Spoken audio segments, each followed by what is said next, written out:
Welcome back to my YouTube channel Lovell's Academy. So in this lecture we will solve remaining questions from problem set 3. कौन से बचे हैं अब हमारे सिर्फ 18 से लेके 25 तक, तो वो सारे प्रॉब्लम्स इस लेक्चर में हम कवर करेंगे. तो चलो पहले सॉल्व करते हैं. क्वेश्चन नंबर 18 क्या दिया है in figure. P is a point of contact. P is a point of contact. किसका है वो पॉइंट ऑफ कॉन्टैक्ट? टेंजेंट का सर्कल से. तो पहले फर्स्ट ऑफ ऑल क्या चाहिए हमें, क्या सॉल्व करना है.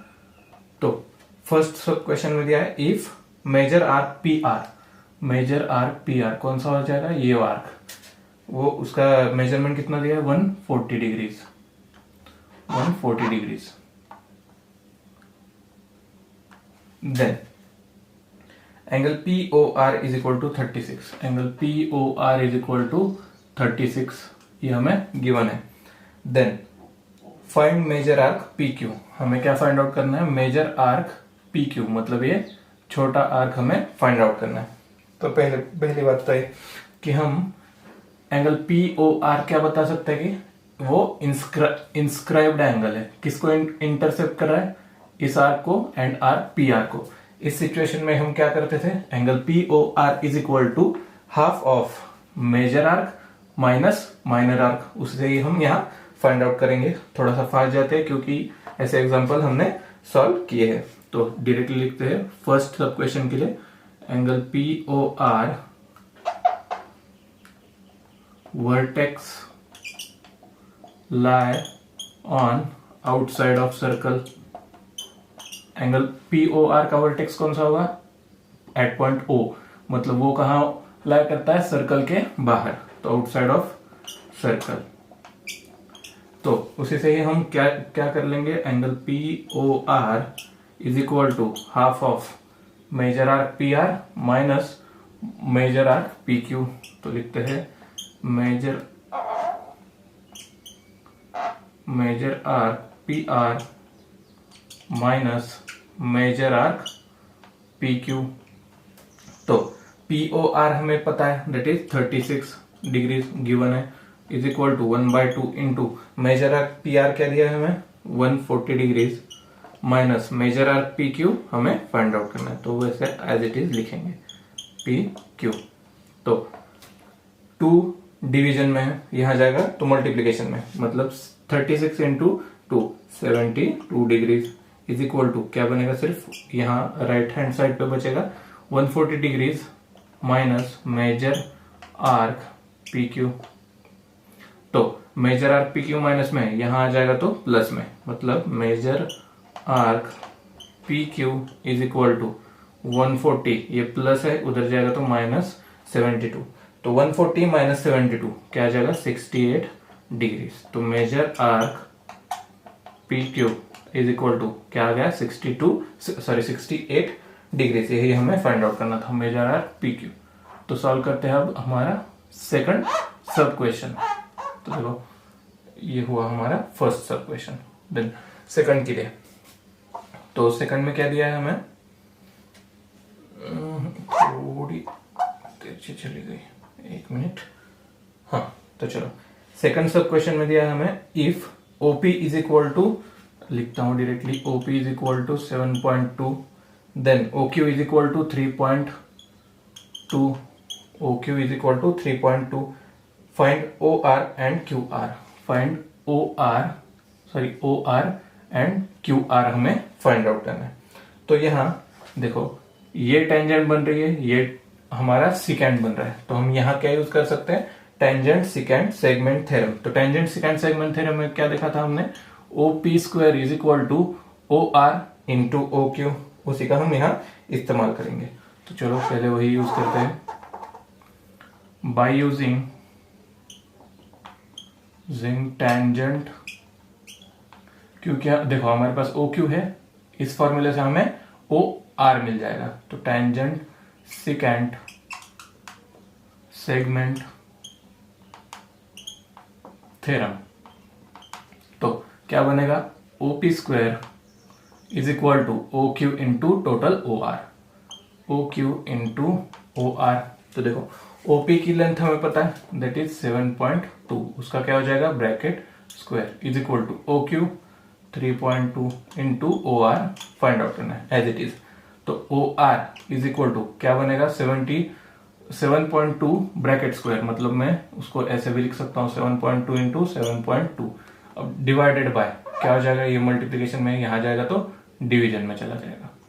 एक मिनट, सीधी क्यों नहीं आती, ठीक है छोड़ो। 3.2 7.2 इंटू 7.2 डिवाइडेड बाय 3.2, इसका मल्टीप्लीकेशन कर दो 7.2 इंटू 7.2, वो आएगा 51.84 समथिंग। उसको ये डिवाइड कर लो तो आपको ओ आर की लेंथ मिलेगी 16.2। ओ आर फाइंड आउट होगा, देखो हमारा ओ आर फाइंड आउट कर लिया हमने। अब हमें क्यू आर फाइंड आउट करना है। तो क्यू आर फाइंड आउट करने के लिए क्या करना पड़ेगा, total O R minus O Q, दोनों की लेंथ हमें पता है। तो R Q is equal to O R minus O Q. तो ओ आर हमने कैलकुलेट किया था 16.2, ओ क्यू की लेंथ क्या है, ओ क्यू की लेंथ है 3.2।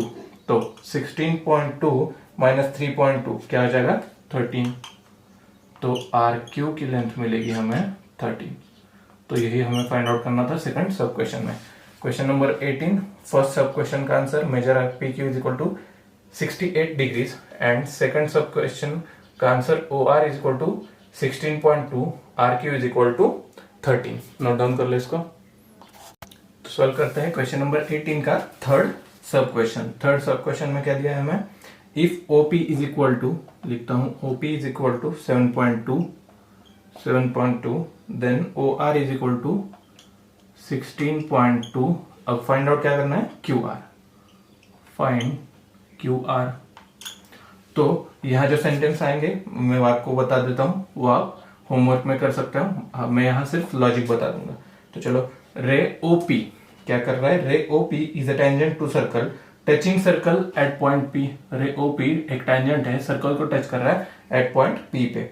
And line O Q R is a secant intersecting the circle at point Q and R. तो देखो ओ क्यू आर क्या बनेगा, सीकेंट बनेगा। सर्कल को किन पॉइंट्स में इंटरसेक्ट कर रहा है, क्यू एंड आर में। तो यहां हम यूज क्या करेंगे, टेंजेंट सीकेंट सेगमेंट थ्योरम। तो वही लिखता हूं डायरेक्टली, जो अभी मैंने सेंटेंस बताया वो इधर लिख दो, उसके बाद में ये लिखना है आपको, by tangent secant segment theorem. तो by tangent secant segment theorem में क्या हो जाएगा, O P square is equal to O Q into total O R, O Q into O R. तो देखो ओपी की वैल्यू पता है हमें, दैट इज 7.2, उसका क्या हो जाएगा square is equal to O Q हमें फाइंड आउट करना पड़ेगा, ओ क्यू मिलेगा तो ही हम क्यू आर फाइंड आउट कर सकते हैं। तो ओ क्यू फाइंड आउट करेंगे एंड ओ आर की क्या दिया है वैल्यू 16.2। तो देखो O Q is equal to क्या आ जाएगा 7.2 इंटू 7.2 डिवाइडेड बाय 16.2। तो वही लिखेंगे 7.2 into 7.2 divided by 16.2। Same 7.2 into 7.2 51.84 आएगा। तो 51.84 को 16.2 से डिवाइड कर देंगे तो आपका आंसर आएगा 3.2। तो ओ क्यू मिला हमें 3.2। तो ओ क्यू की वैल्यू है हमारे पास, अभी ओ क्यू पता है, ओ आर पता है, तो क्यू आर के लिए क्या करना पड़ेगा, तो Q R is equal to क्या हो जाएगा, O R minus O Q. तो ओ आर की वैल्यू क्या है 16.2 माइनस ओ क्यू की वैल्यू क्या निकाली हमने 3.2। तो 16.2 माइनस 3.2 क्या आ जाएगा 13। तो क्यू आर की वैल्यू मिली हमें 13। तो सेकंड एंड थर्ड सब क्वेश्चन सिर्फ इधर का उधर घुमाया, सेम है, बहुत सिंपल है। क्या यूज करना है, सिर्फ टेंजेंट सेकंड सेगमेंट है। तो इसी के हिसाब से थर्ड सब क्वेश्चन का आंसर आएगा हमें 13, Q R is equal to 13। Note down this. Solve करते हैं क्वेश्चन नंबर 19। तो in figure circle with centre C and D, देखो छोटे सर्कल का सेंटर क्या है सी, बड़े सर्कल का centre D, touches internally at point E, then D lies on the inner part of circle, called E B of the outer circle intersects the inner circle at point A पे, then prove that seg EA is congruent to seg AB, seg EA congruent to seg EB, ये हमें पहले तो show करना है। तो देखो इसके लिए प्रूफ के लिए पहले क्या करना पड़ेगा आपको, ड्रॉ ED एंड सेग AD। तो लिखता हूं ड्रॉ सेग ED एंड सेग AD। तो ED एंड AD हमने बना लिए, तो 1 बाय 1 जाएंगे। तो ECD देखो, ECD एक ही लाइन पे लाई करते हैं, मतलब E', C', D। इसका रीजन क्या हो जाएगा, bye theorem of touching circle, bye theorem of touching circle. थोड़ा सा फास्ट जाएंगे, टचिंग सर्कल। तो हमारे ECD ये तीनों पॉइंट एक ही लाइन पे लाई करते हैं। Then seg ED is a diameter of smaller circle. तो यहां लिख लो seg ED is diameter of smaller circle with centre C।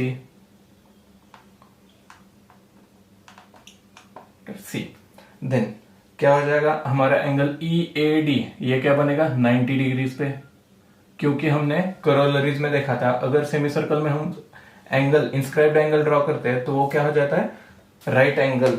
तो यहां लिखेंगे angle EAD is equal to 90 degrees. उसका रीजन क्या हो जाएगा, angle inscribed in semi circle. तो लिखेंगे angle inscribed in a semi circle. तो हमारा एंगल EAD बन गया 90 डिग्रीज का। फॉर लार्जर सर्कल, तो देखो अब बड़े सर्कल में seg DA perpendicular to seg EB। उसका रीजन क्या बता सकते हैं हम, perpendicular drawn from a centre of circle to the chord of circle.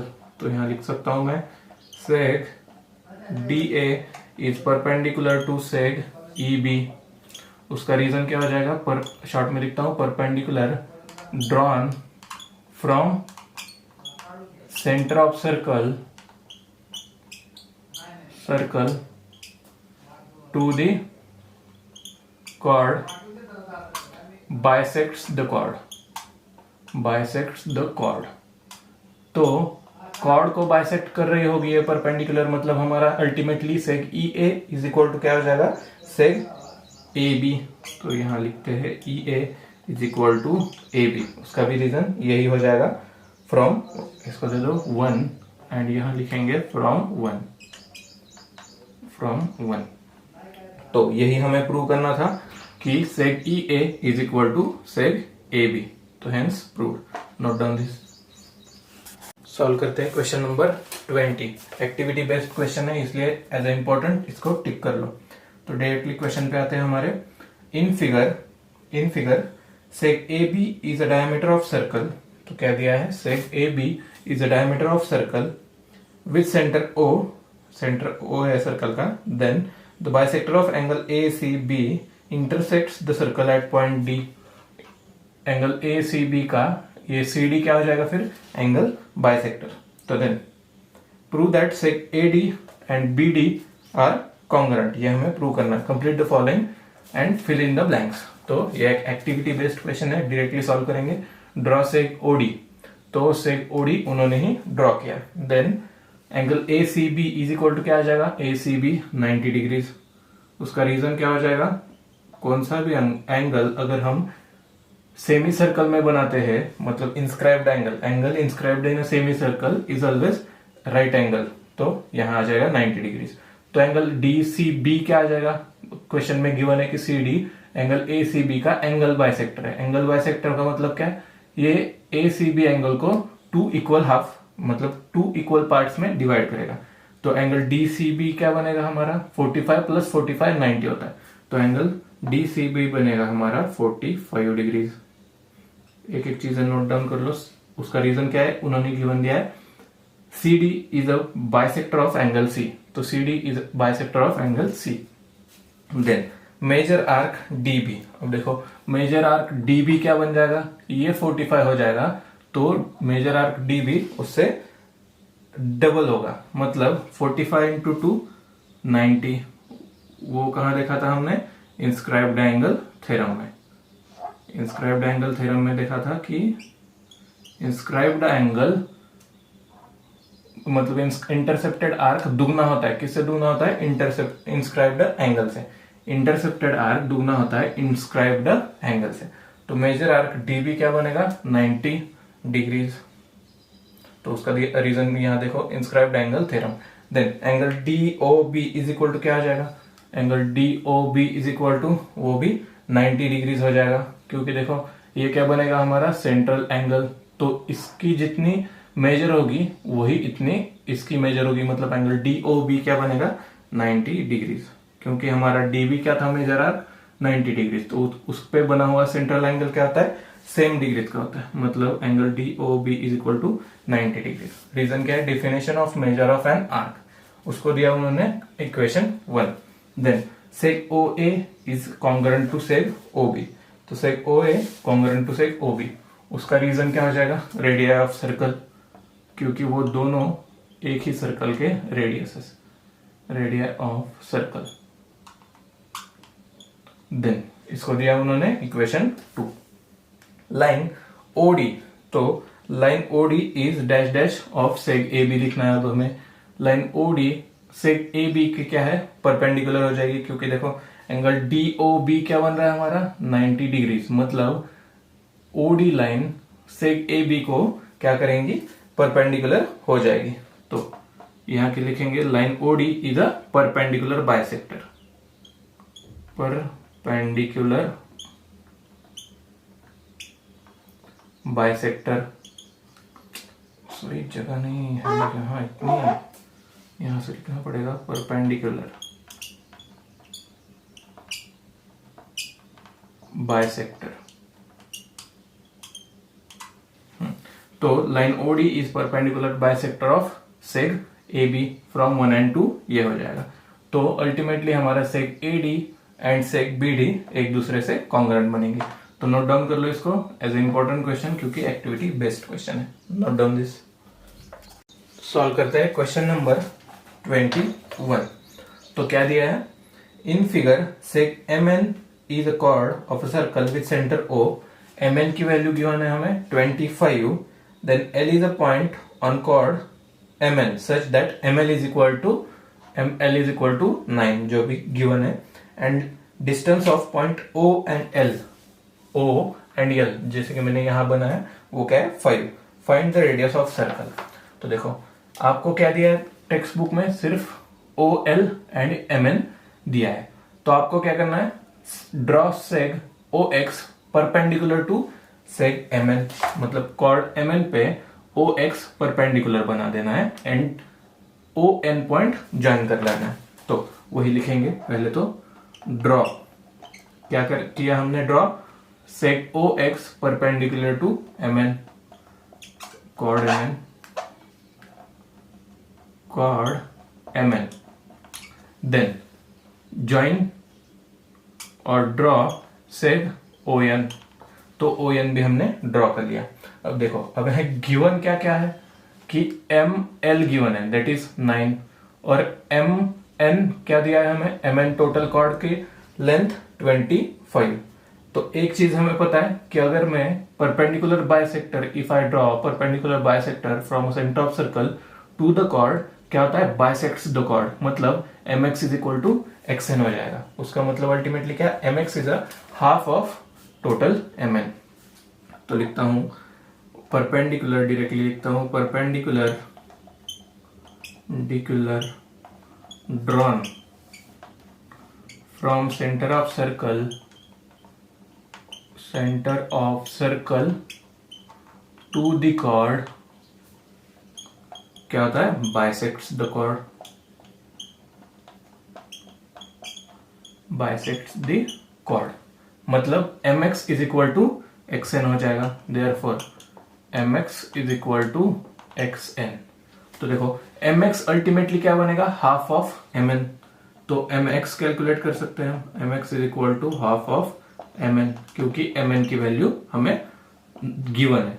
तो 1/2 इंटू 25। देयरफॉर एम एन क्या आ जाएगा? सॉरी एम एक्स निकालना है हमें। एम एक्स आ जाएगा 12.5, 25 का हाफ 12.5। तो नोट डाउन कर लो, mx की वैल्यू मिली हमें 12.5। तो mx की वैल्यू पता है 12.5, ml की वैल्यू पता है 9, तो हम lx कैलकुलेट कर सकते हैं। तो देखो कैसे, lx इज इक्वल टू क्या आ जाएगा, mx माइनस ml, तो मिलेगा lx। तो mx माइनस ml, mx की वैल्यू क्या है 12.5 जो हमें अभी कैलकुलेट की, ml की वैल्यू गिवन है दैट इज 9, तो lx क्या बनेगा हमारा 3.5, कैलकुलेट करके देख लो, lx बनेगा हमारा 3.5। तो अभी तक हमने क्या क्या कैलकुलेट किया, mx पूरा कैलकुलेट किया, देन lx की वैल्यू मिल गई हमें 3.5। हमारे पास देखो हमने OX परपेंडिकुलर टू MN बनाया, मतलब ट्रायंगल OXL, ये छोटा ट्रायंगल क्या बन जाएगा, राइट एंगल्ड ट्रायंगल। तो लिखता हूं in triangle OXL, angle OLX क्या है, OXL वो क्या है 90 डिग्री, क्योंकि हमने परपेंडिकुलर ड्रॉ किया था OX को। तो बाय पाइथागोरस थ्योरम क्या हो जाएगा, पाइथागोरस थ्योरम, शॉर्ट में लिखता हूं थोड़ा, पाइथागोरस थ्योरम। तो हाइपोटेनियस स्क्वायर मतलब OL square is equal to OX square plus LX square plus LX square. तो OL की वैल्यू पता है that is 5 square is equal to OX की हमें फाइंड आउट करनी है, प्लस LX की वैल्यू पता है दैट इज 3.5, उसका हो जाएगा स्क्वायर। तो OX इज इक्वल टू क्या आ जाएगा, OX square is equal to 5 square 25, 3.5 का स्क्वायर क्या हो जाएगा 12.25। तो करो 25 माइनस 12.25, ये बनेगा 12.75। किसकी वैल्यू है, OX स्क्वायर की, तो उसको वैसा ही रहने दो, मैं इसका रीजन आपको आगे बता देता हूं। इसको ले दो इक्वेशन 1। अब देन सेकंड, अब क्या करना है आपको, सेकंड ट्रायंगल पकड़ लो जो कि राइट एंगल ट्रायंगल है, कौन सा बनेगा OXN में, इन ट्रायंगल OXN क्या हो जाएगा, बाय पाइथागोरस थ्योरम, पहले लिखता हूं कौन सा एंगल OXN 90 डिग्री है, मतलब क्या यूज करेंगे, पाइथागोरस थ्योरम।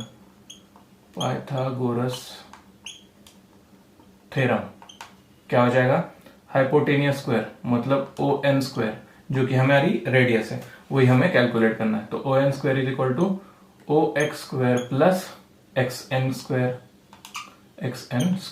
तो देखो मैंने पहले ही बताया था mx is equal to XN है, मतलब XN की वैल्यू क्या हो जाएगी, सेम दैट ऑफ mx, मतलब XN की वैल्यू बन जाएगी 12.5। पहले देखो OX स्क्वायर चाहिए, डायरेक्टली हम यहां से पुट कर सकते हैं, दैट इज 12.75 प्लस XN क्या हो जाएगा 12.5 ब्रैकेट स्क्वायर। तो 12.75 प्लस 12.5 का ब्रैकेट स्क्वायर क्या हो जाएगा 156.25। तो इसका एडिशन कर दो, इसका एडिशन हो जाएगी 169। तो ON स्क्वायर मिला हमें 169। तो taking square root on both side क्या हो जाएगा, ON की वैल्यू 13, 169 का स्क्वायर रूट 13। तो ON that is radius of circle हमारी आई 13, यही हमें फाइंड आउट करना था। तो नोट डाउन दिस क्वेश्चन। तो सॉल्व करते हैं क्वेश्चन नंबर 22। तो क्या दिया है क्वेश्चन नंबर 22, पहले तो एक चीज नोटिस कर लो कि क्वेश्चन नंबर 22, 23 इसको दोनों को भी as a important question tick कर लो, ये बहुत इंपॉर्टेंट क्वेश्चन साबित होने वाले आपके एग्जाम पॉइंट ऑफ व्यू से, बहुत छोटे भी क्वेश्चन है। तो देखो क्वेश्चन 22 में क्या दिया है, in figure two circle intersects each other at point S and R, दो सर्कल्स इंटरसेक्ट कर रहे हैं at point S and R पे। Their common tangent PQ touches the circle at P and Q. Their common tangent touches the circle at point P and Q. Then हमें prove that क्या करना है, angle PRQ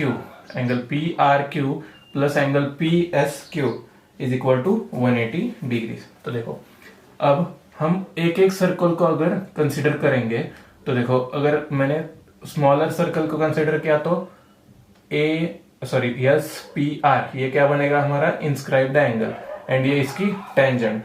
तो इसके हिसाब से हम क्या कर सकते हैं, पहले तो देखो एक कंस्ट्रक्शन करना पड़ेगा, ड्रॉ से yes are.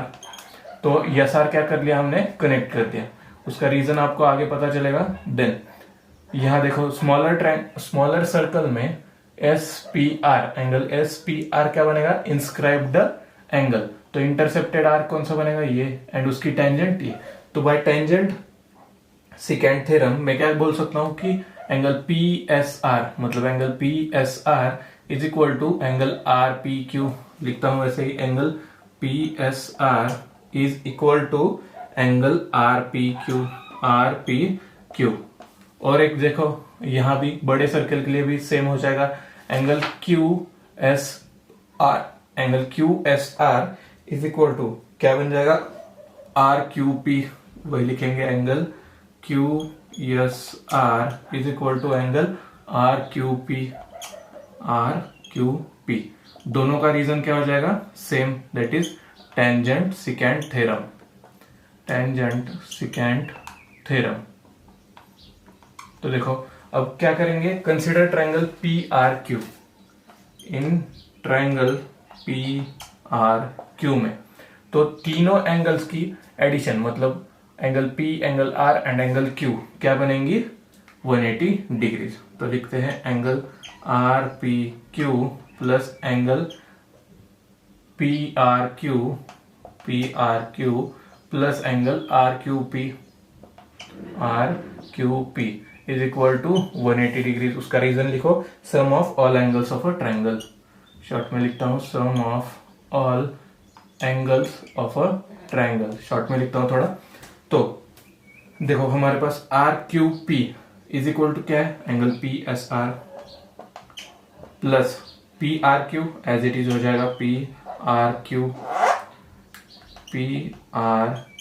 Plus angle R Q P. देखो R Q P is equal to क्या आ रहा था, angle Q S R is equal to 180 degrees. इसको रीजन लिख लो, फ्रॉम 1 and 2। तो फ्रॉम 1 and 2, सॉरी फ्रॉम, यहां लिख दो 1। फ्रॉम 1 हमने क्या किया, सिर्फ सब्सटीट्यूशन कर दिया आर पी क्यू के लिए एंड आर क्यू पी के लिए, that is P S R and Q S R respectively. This angle substituted, we substituted this two angles. Then अब यहां क्या कर सकते हैं, तो इसको सेपरेट लिख लो, पी आर क्यू प्लस यहां मैं ये एंड ये एक साइड लिख लेता हूं। तो देखो angle P S R plus angle Q S R is equal to 180 degree. तो angle P S R and angle Q S R ये दोनों मिला के कौन सा एंगल बनेगा, पी एस क्यू। तो इसको ब्रैकेट डाल देता हूं मैं, तो पी आर क्यू प्लस इन दोनों के एडिशन क्या बनता था हमारा, P S Q. Total angle P S Q is equal to 180 degrees. तो यही हमें प्रूव करना था। सिंपली क्या कर दिया, सिर्फ थोड़ी सी सब्सटीट्यूशन कर दी एंड ये दोनों एंगल्स हमने ऐड कर दिए। तो हमारा एंगल क्या बचा, angle P R Q plus angle P S Q is equal to 180 degrees. यही हमें प्रूव दैट करना था। Note down this is a important question. तो सॉल्व करते हैं क्वेश्चन नंबर 23। इसको भी इंपॉर्टेंट एज इंपॉर्टेंट टिक कर लो, ये भी बहुत इंपॉर्टेंट क्वेश्चन है। तो क्या हो जाएगा क्वेश्चन हमारा 23, in figure two circle intersects at point M and N. दो circle M and N point पे इंटरसेक्ट कर रहे हैं एक दूसरे को। Secant drawn through M and N intersects the circle at point R and S. देखो एम एंड एन पॉइंट से दो सेकेंड्स उन्होंने ड्रॉ कर ली और वो R S and P Q point को इंटरसेक्ट कर रही है। देन हमें प्रूव क्या करना है, S Q is parallel to R P. हमें प्रूव करना है कि R P line S Q line से पैरेलल है। तो इसके लिए हमें एक छोटा सा कंस्ट्रक्शन करना पड़ेगा। क्या करना पड़ेगा, ड्रॉ सेग एम एन बना दिया। तो सेग एम एन अगर हम ड्रॉ कर देंगे तो देखो quadrilateral R M N P, ये क्या बन जाएगा, cyclic quadrilateral. Same here quadrilateral S M N P, ये भी क्या हो जाएगा, साइक्लिक क्वाड्रिलेटरल। मतलब उनके चारों वर्टेक्स सर्कल के ऊपर ला कर रहे हैं। तो देखो पहले मैं इस साइक्लिक क्वाड्रिलेटरल को कंसीडर करता हूं। तो quadrilateral M R P N में, तो quadrilateral M R P N में क्या हो जाएगा, is a cyclic quadrilateral, angle M N Q is a exterior angle. तो इस क्वाड्रिलेटरल के लिए ये एंगल क्या हो जाएगा, एक्सटीरियर एंगल। तो पहले तो लिखता हूं M R P N is cyclic quadrilateral,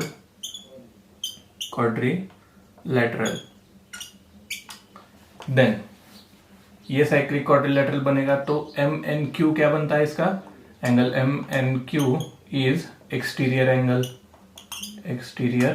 angle. तो ये एक्सटीरियर एंगल बनेगा, मतलब M N Q M R P से कॉन्ग्रुएंट हो जाएगा। उसका रीजन क्या होगा, corollary of cyclic quadrilateral theorem. तो लिखते हैं angle M R P is equal to कौन सा एंगल, एम एन क्यू। इसका रीजन क्या बताया मैंने अभी, एक मिनट लिखता हूं, M N Q, corollaries of cyclic quadrilateral theorem. तो लिखो यहां corollaries of corollaries, slip of tongue, corollaries of cyclic quadrilateral theorem, short में लिखता हूं थोड़ा। तो M R P angle angle M N Q से इक्वल हो जाएगा। तो अब देखो इस क्वाड्रिलेटरल को कंसीडर करते हैं, इन क्वाड्रिलेटरल कौन सा है बड़ा वाला, एम एन क्यू एस। तो एम एन क्यू एस में, तो एम एन क्यू एस में हमने मतलब क्वाड्रिलेटरल में एक प्रॉपर्टी देखी की थी कि opposite angles of a cyclic quadrilateral are supplementary. मतलब मैं क्या लिख सकता हूं, M N Q plus angle M S Q is equal to 180 degrees. तो लिखो यहाँ theorem of cyclic quadrilateral, short में लिखता हूँ theorem of cyclic quadrilateral. Then M N Q and M S Q, ये दोनों इनकी समेशन 180 डिग्रीज बनेगी। तो देखो एम एन क्यू हमने क्या बताया था, is equal to M R P. तो एम एन क्यू की जगह हम एम आर पी लिख सकते हैं। इसको देता हूं इक्वेशन 1। तो M R P plus angle M S Q is equal to 180 degrees. तो यहां लिखो फ्रॉम, कहां से लिया हमने, फ्रॉम 1 से। तो M R P plus M S Q is equal to 180 degree. तो एम आर पी को मैं क्या लिख सकता हूं, एस आर पी, क्योंकि ये तीनों पॉइंट्स एक ही लाइन पे ला कर रहे हैं। तो angle S R P plus angle M S Q as it is equal to 180, वो भी एज इट इज। तो इसका रीजन हो जाएगा R dash M dash S, क्योंकि वो तीनों पॉइंट एक ही लाइन पे लाया करते हैं। तो S R P plus M S Q मतलब S R P plus M S Q, मतलब ये दोनों एंगल देखो, ये वाला एंड ये वाला, ये दोनों एंगल्स सप्लीमेंट्री बन रहे हैं हमारे। मतलब seg S Q is parallel to seg R P, क्योंकि interior angle test for parallel line में हमने देखा था अगर ये दोनों एंगल्स कॉन्ग्रुएंट हो जाएंगे, तो इन दोनों का समेशन 180 डिग्रीज आएगा, तो ये दोनों सेग एक दूसरे से पैरेलल बनेंगे। तो लिखता हूं ऐसे, आपको समझ में आएगा, seg S Q parallel to seg R P. उसका रीजन क्या बताया मैंने अभी, interior angle test for parallel line, interior angle test for parallel lines. थोड़ा सा शॉर्ट में लिखा है मैंने, क्योंकि ये आज ही खत्म करना है हमें। तो क्या क्या हमने सिर्फ ये कंसिडर किया, इस क्वाड्रिलेटरल साइक्लिक क्वाड्रिलेटरल के लिए ये एक्सटर्नल एंगल था, तो ये एंड ये एंगल सिमिलर दिखा दिया। देन इस क्वाड्रिलेटरल के लिए ये एंड ये एंगल क्या हो जाएगा, M N Q and M S Q opposite, मतलब सप्लीमेंट्री, इन दोनों की एडिशन 180 बनेगी। तो उसकी जगह हमने क्या रिप्लेस किया, सिर्फ इस एंगल को सब्सटीट्यूट कर दिया। मतलब हमारा अब S R P and M S Q ये क्या बन रहे हैं, 180 degree. By interior angle test for parallel line से हम क्या प्रूव कर सकते हैं कि line S Q and P R एक दूसरे से पैरेलल है। यही हमें सॉल्व करना था। तो 22 एंड 23 इसको एज ए इंपॉर्टेंट टिक कर लो, बहुत इंपॉर्टेंट क्वेश्चन है, बहुत छोटे भी। सॉल्व करते हैं second last question, that is question number 24। तो ये भी सेम फॉर्मेट का क्वेश्चन है at that of question number 22। तो एक बार रिवाइज कर लो क्वेश्चन नंबर 22, तो 24 भी बहुत आसानी से समझ में आएगा। तो in figure two circles intersects each other at point A and E. Their common secant through E intersects the circle at point B and D. Then आगे क्या दिया, the tangent of a circle at point B and D intersects each other at point C. देखो ये दोनों tangent C पे intersect कर रहे हैं, तो prove that ABCD मतलब quadrilateral ABCD is a cyclic quadrilateral। तो सिमिलरली यहां भी सेम, तो एक छोटा सा कंस्ट्रक्शन करेंगे। क्या करना है, draw seg A B A E and A D. तो A B A E and A D आपको ज्वाइन करना है। तो लिखता हूं seg A B seg A E and seg A D. तो A B A E and A D हमने join कर लिए, सेम जैसे कि हमने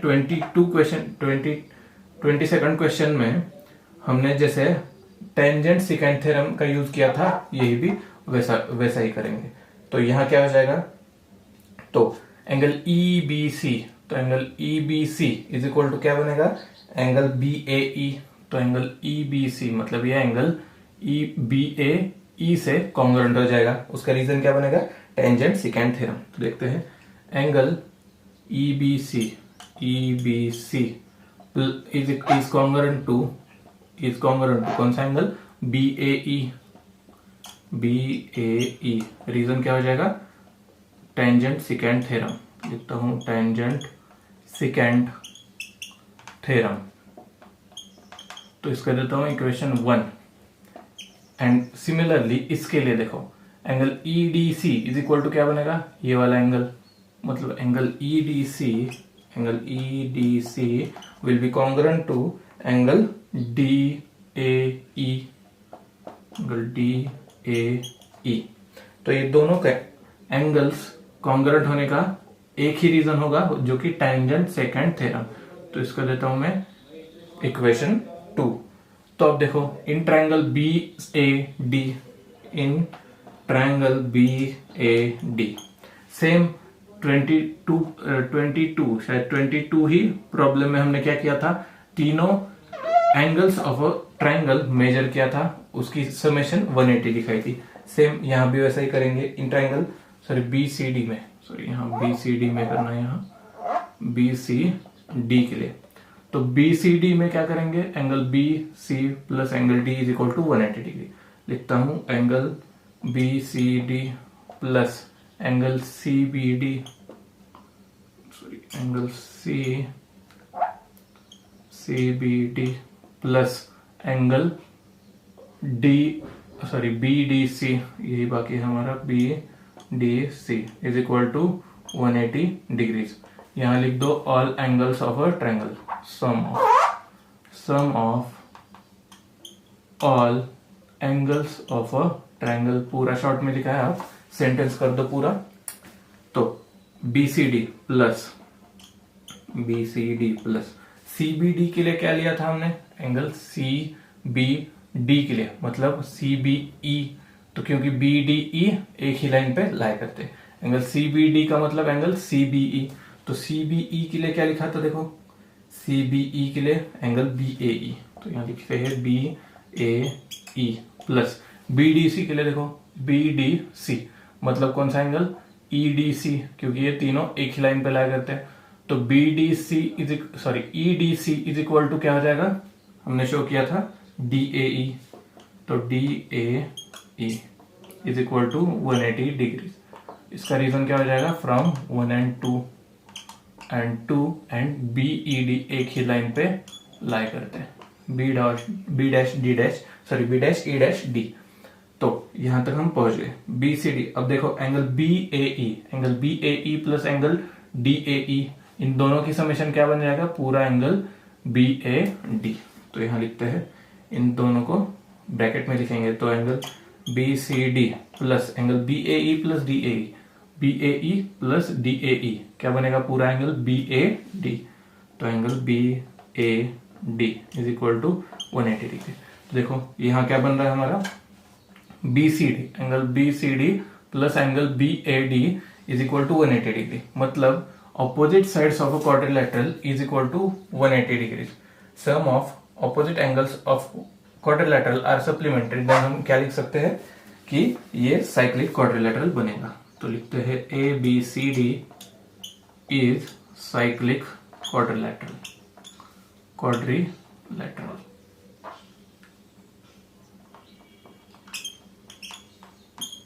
रीजन क्या लिखेंगे आप, converse of cyclic quadrilateral theorem, लिखो यहां converse of cyclic quadrilateral theorem, short में लिखता हूं थोड़ा, converse of cyclic quadrilateral theorem से क्वाड्रिलेटरल ABCD क्या बनेगा, साइक्लिक क्वाड्रिलेटरल। तो नोट डाउन कर लो इसको। तो सॉल्व करते हैं last question from this practice set और चैप्टर कह लो। तो last example of this chapter, that is question number 25। तो in circle seg AD is perpendicular to BC, CF perpendicular to AB and BE perpendicular to AC. O is a point, O is a orthocenter। orthocenter का मतलब क्या होता है, triangle के हर एक side पे अगर मैंने अल्टीट्यूड बना दिया और वही अल्टीट्यूड एक कॉमन पॉइंट से क्रॉस ओवर हो रहा है, मतलब पास हो रहा है, तो वही पॉइंट क्या होता है हमारा, ऑर्थोसेंटर। तो हमारे यहाँ O इज ऑर्थोसेंटर। देन आगे क्या दिया है, prove that point O is the in centre of DEF, मतलब DEF ट्राइंगल का सेंट्रल पॉइंट O है, ये हमें प्रूव करना है। तो देखो हमें इसके लिए कंस्ट्रक्शन करना पड़ेगा। क्या कंस्ट्रक्शन किया है यहाँ, सेग EF, DF and DE draw कर लो, EF, DE and DF,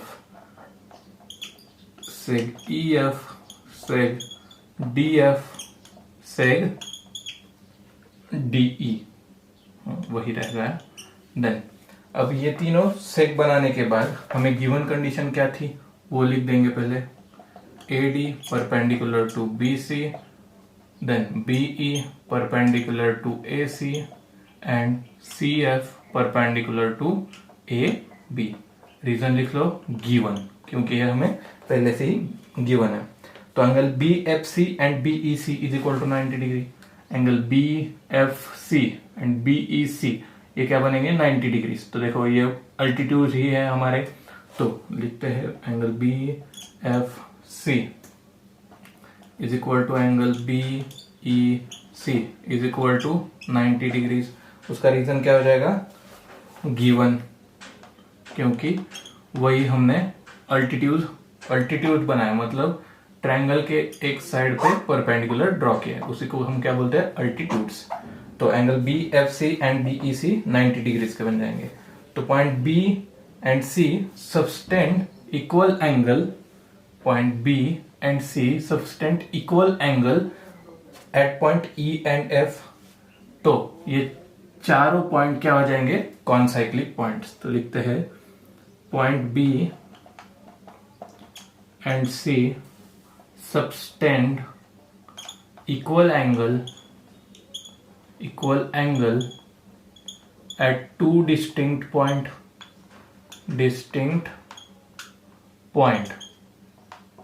E and F पे। सो मैं क्या बता सकता हूं, BCEF ये चारों पॉइंट क्या बनेंगे हमारे कॉन्साइक्लिक पॉइंट।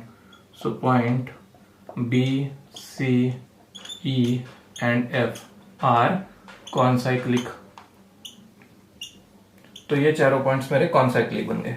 देन देखो FEB and FCB, angle FEB and FCB। तो मैं अगर सर्कल पे एक आर्क यहां देखो एक कॉर्ड ड्रा कर दूंगा, तो एक मिनट, कॉर्ड ड्रा यहां कर दी मैंने, तो मैंने ऐसा एंगल बना दिया क्या और ऐसा एंगल बना दिया क्या, ये दोनों भी क्या हो जाएंगे, कॉन्ग्रुएंट हो जाएंगे। क्यों, angle inscribed by same arc, इसकी प्रॉपर्टी थी। तो FB कंसीडर कर लो, FB कॉर्ड कंसीडर कर लो सर्कल की। तो F, क्योंकि हमने ये चारों पॉइंट पहले तो कॉन्साइक्लिक बताए, देन FEB एंड FCB क्या हो जाएंगे, इक्वल हो जाएंगे। तो एंगल FEB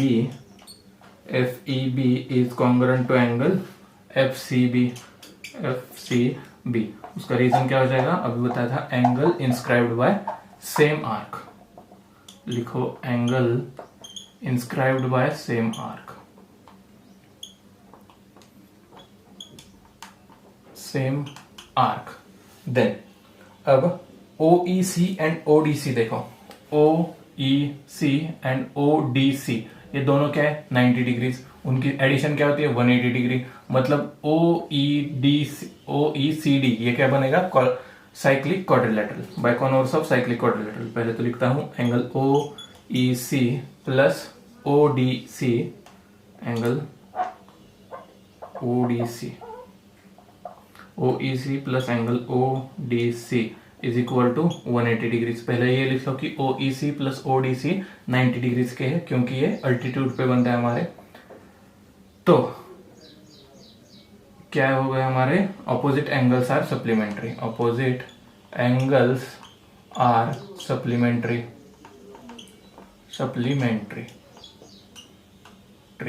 तो by converse of cyclic quadrilateral theorem हम क्या बता सकते हैं, point OECD or sorry quadrilateral OECD क्या हो जाएगा, cyclic quadrilateral, is cyclic quadrilateral. उसका रीजन लिख लो, converse of cyclic quadrilateral theorem.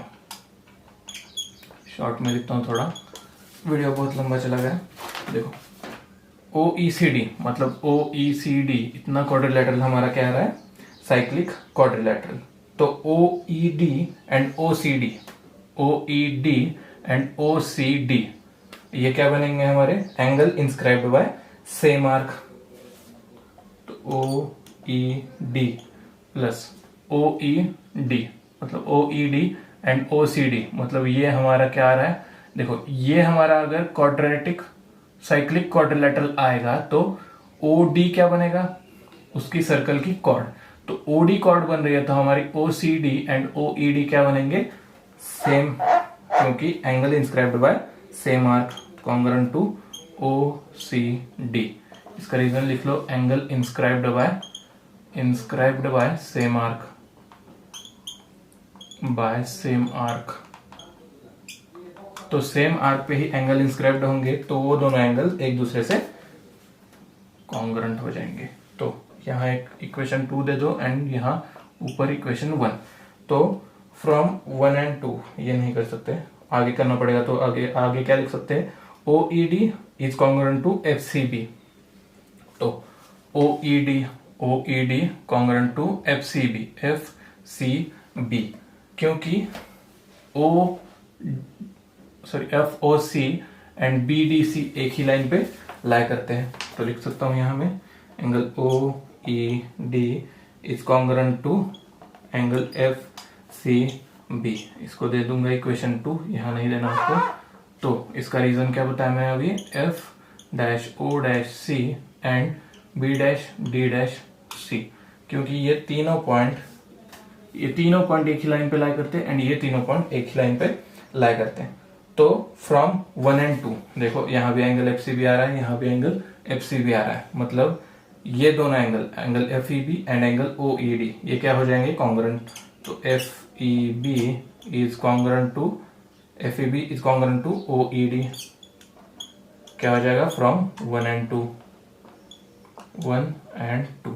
तो FEB क्या होता है, हमने FEB इज कॉन्ग्रुएंट टू क्या दिखाया हमने, OED। तो ये दोनों कॉन्ग्रुएंट होंगे तो क्या हो जाएगा, सेग EO bisects angle FED, सेग EO ये दोनों एंगल्स कॉन्ग्रुएंट होंगे तो हमारे सेग EO बाइसेक्ट्स एंगल DEF। तो लिखते हैं सेग EO बाइसेक्ट्स एंगल DEF। तो ये हमने एक के लिए लिखा है, ऐसे ही तीनों के लिए दिखाओ, तीनों एंगल्स के लिए, मतलब EFD के लिए, FDE के लिए। तो मैं क्या लिख सकता हूं यहां directly, similarly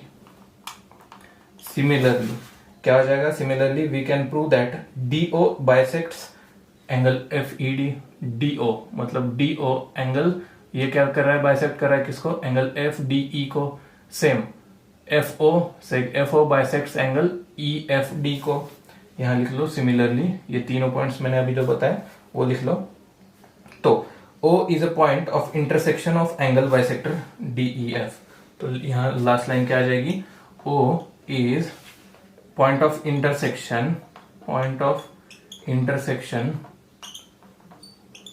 section of all angle bisectors